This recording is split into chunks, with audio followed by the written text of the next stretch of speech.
So hello everyone, কেমন আছো সবাই? আবার একটা ছোট্ট ইন্টারেস্টিং ভিডিও নিয়ে চলে এসেছি। আজকে কিন্তু শ্রাবণ মাসের প্রথম সোমবার, সবাই কিন্তু জল ঢালতে যাবে। কারা কারা জল ঢালতে যাচ্ছ অবশ্যই কিন্তু কমেন্ট করে জানিও। আমি কিন্তু পড়িয়ে বাড়ি চলে এসেছি, এসে দেখলাম বোন শিবের মাথায় জল ঢালছি। চলো আগে সেটা তোমাদেরকে দেখিয়ে দেই, তারপর তোমার সঙ্গে কিছু কথা বলছি।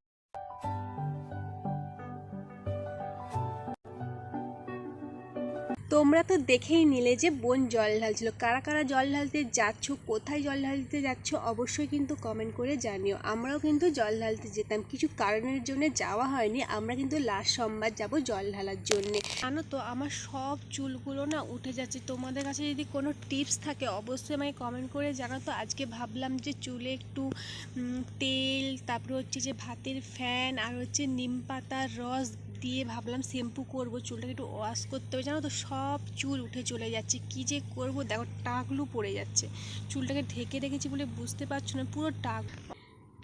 চলো আগে জামা কাপড়গুলো মিলে নেই দুজনে, তারপরে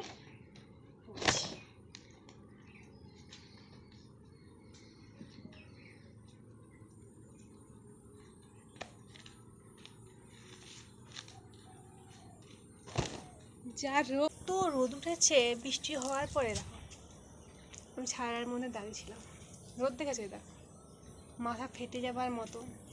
এই দেখো তোমরা সূর্য মামাটাকে একবার দেখেছো কতটা তেজ নিয়ে উঠেছে। মা কিন্তু এখানে রান্না বসিয়ে দিয়েছে, এখানে কিন্তু ভাত হচ্ছে আর একটু হয়তো বাকি আছে, আমাকে দেখতে বলে গেল, তাই কিন্তু আমি দেখছিলাম। তোমাদের এই সিম্পল ব্লগ ভিডিওটা কেমন লাগলো অবশ্যই কিন্তু কমেন্ট করে জানিও। আর তোমরা নেক্সট টাইম কীরকম ভিডিও দেখতে চাও সেটাও কিন্তু আমায় কমেন্ট করে জানিও। আর চ্যানেলটাকে সাবস্ক্রাইব করে রাখো পরের ভিডিওটা দেখার জন্য। টাটা।